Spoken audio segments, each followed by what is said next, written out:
Hi again, amigos, and welcome to my channel. We are going to visit today an archaeological site located in the city of Lima. The name of this site is Huaca Mateo Salado. This tour is going to be very special because we're going to visit this site at night. This is something done very rarely here in Lima. Most of the archaeological sites we have in the city are open only on daytime, but in this occasion I will show you how this archaeological site looks at night. We're going to visit its most important pyramids and learn a bit about the people who built this site before the coming of the conquistadors, even before the coming of the Incas. So let's begin with this adventure, but please don't forget to give me a like, give a like to the video, follow the channel. That is going to help a lot. So in that way we can create more content for you all. By the way, my name is Vanessa Vasquez. I am your Lima City tour guide. I've been guiding in Lima for over 16 years now. It is a pleasure to show you my city. So let's begin.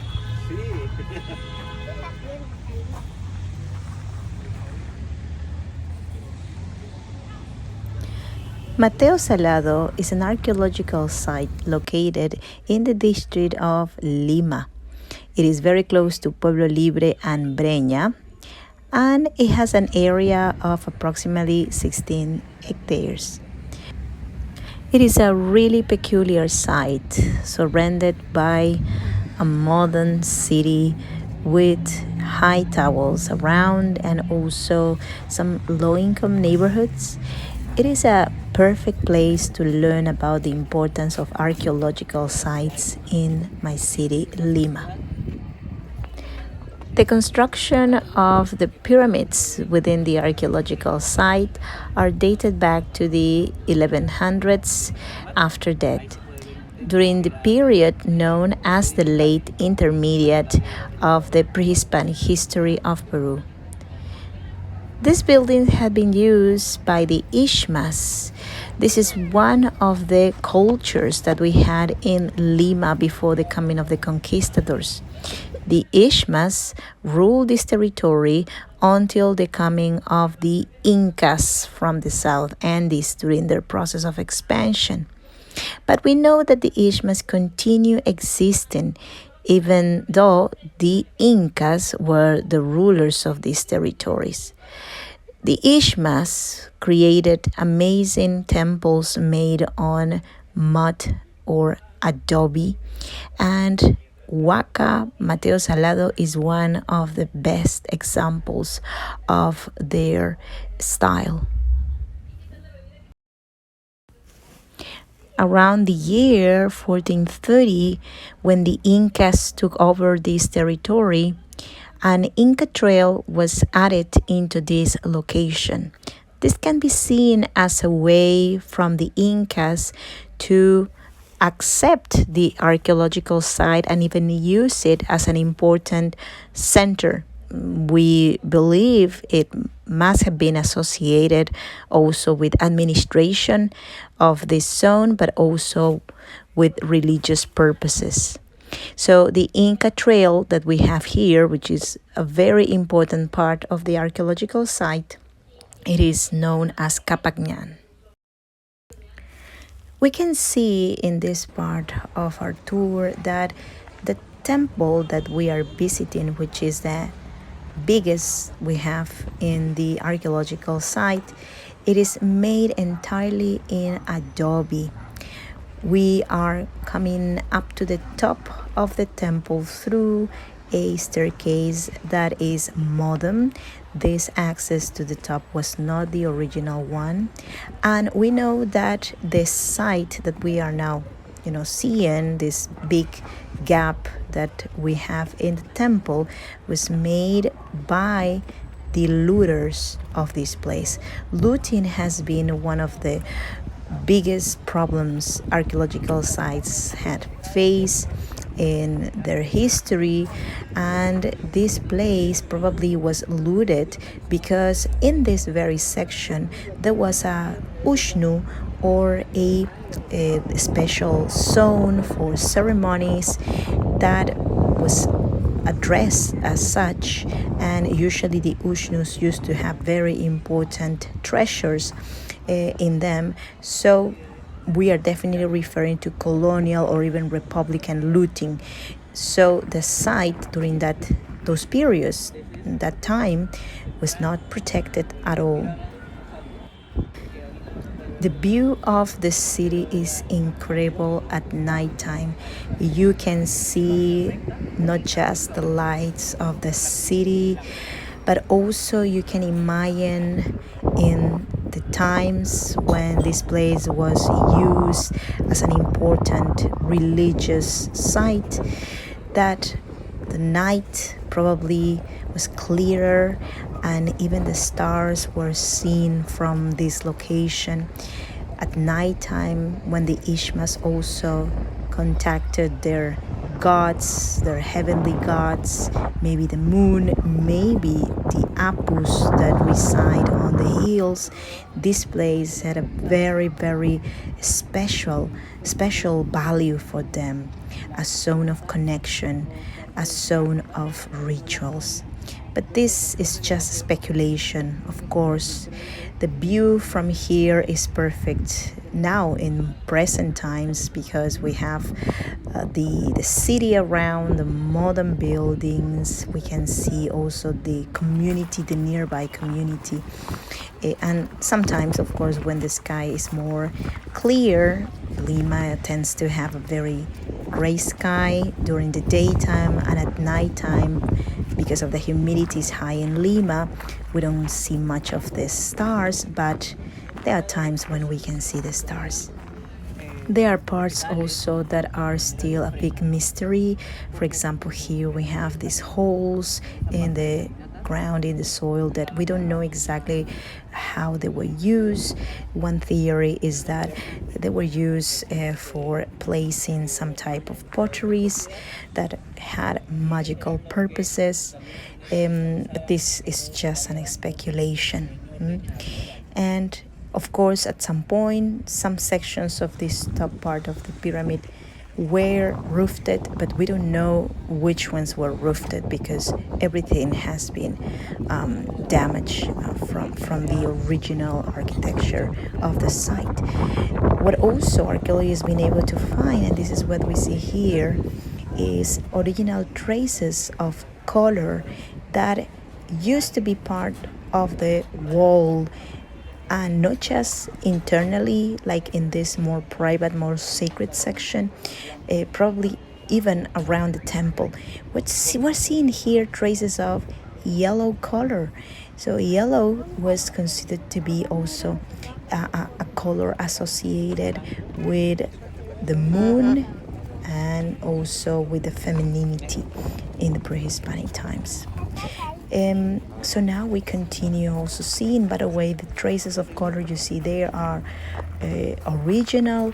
We have few spaces where original color can be seen, and most of the times is fragments of pieces of walls that were or remain buried. So in modern times, archaeologists were able to unearth those sections and see the color, and with modern techniques were able to protect the pigmentation until these days. So the site has 5 pyramids in total. These pyramids are not evenly investigated or excavated, and of course the problem is usually budget.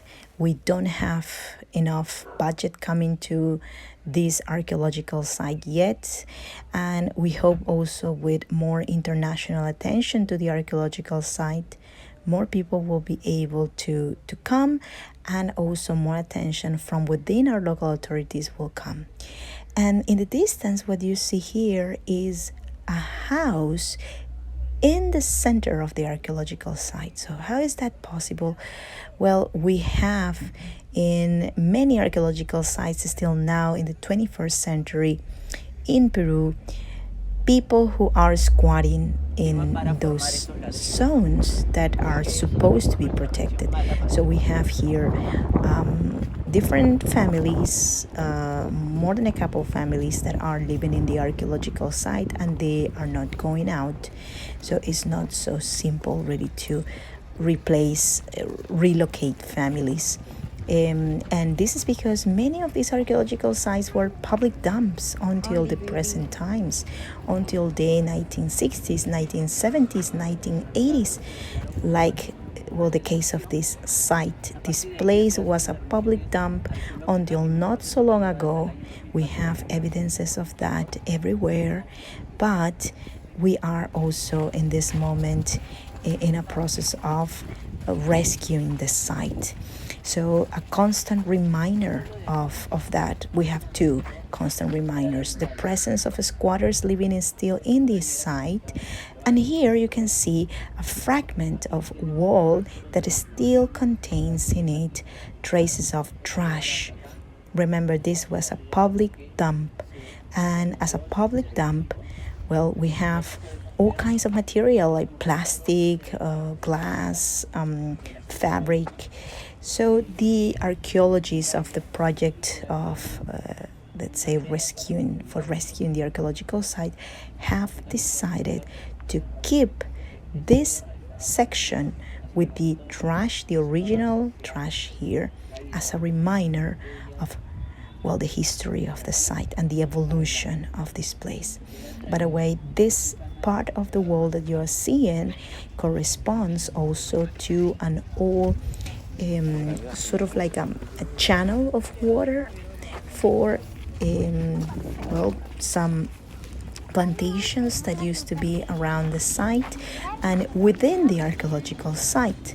So these water channels were also colonial, and they were damaging the site tremendously, because keep in mind that this complex is made 90% in adobe, mud bricks. So let's talk about who discovered Huaca Mateo Salado. Well, there's not a specific date of discovering of the temple and the complex, but we know that chronicles in the colonial times, in the 17th century in particular, refer to this place.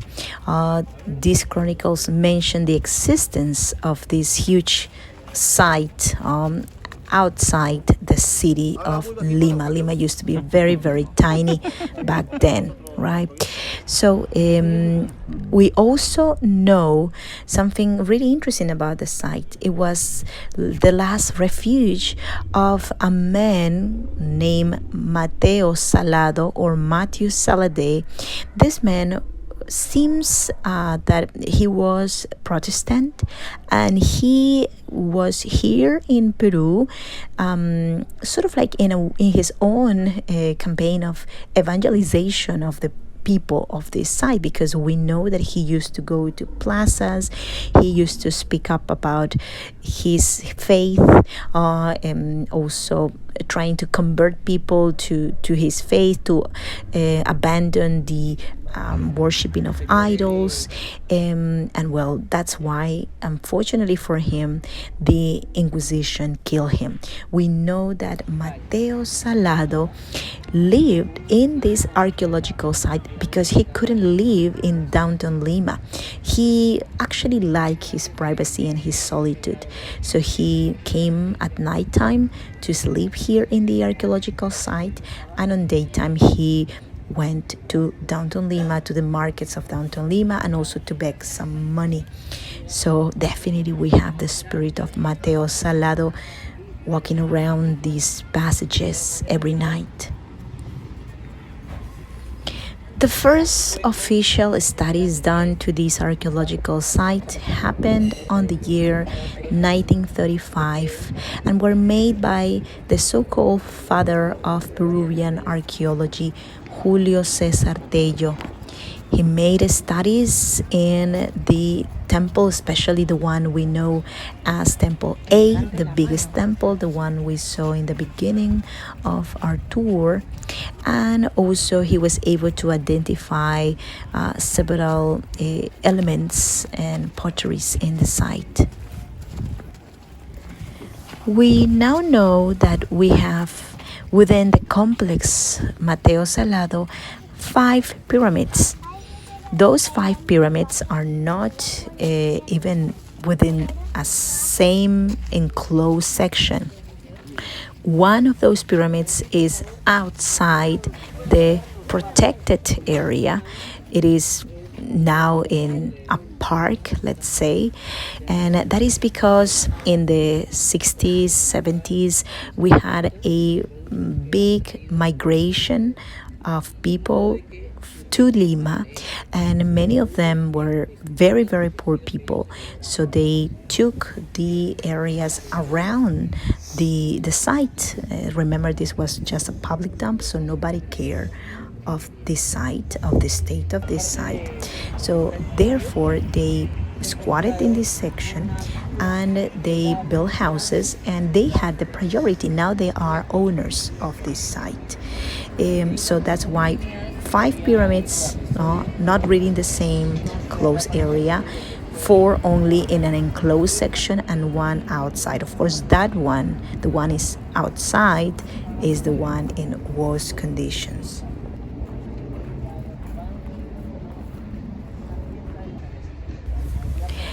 The shape of the pyramids is also very peculiar. Made on mud bricks, they are all truncated pyramids, so they are flat on top. And we know that the walls of the temples used to be colored, and of course, some of them had some type of rooftop on top of the pyramids. There were rooms probably, but well, it is very hard to know exactly how they look like.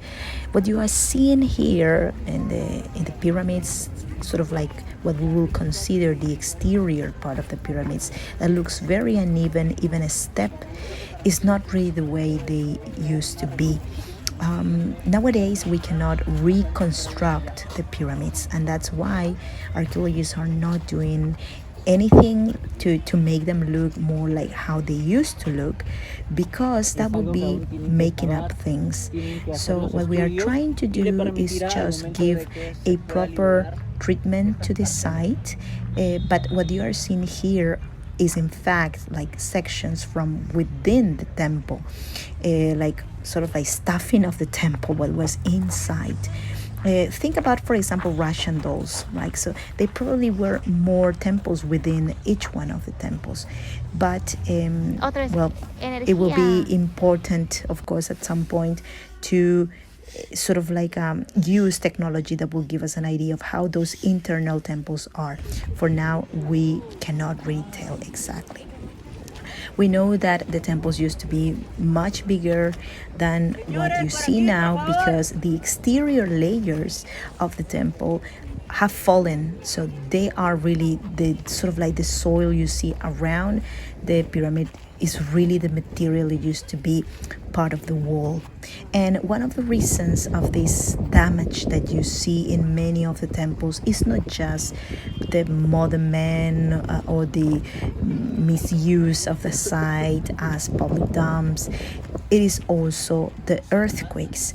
Earthquakes have been very, very important forces of destruction in Lima and in the rest of the country. So earthquakes can be very strong here. We can definitely talk about many earthquakes in our history that were devastating, like for example the one of the year 1746. There was some people speculate close to 9 Richter scale earthquake. It was terrible.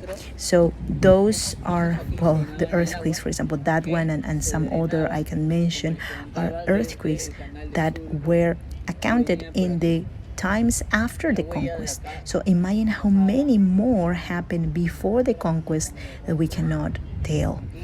We have evidences also of sort of like sectors that used to be walls, for example, in the site. So this is what is really like the archaeological work that is giving us an idea of how the site looked originally.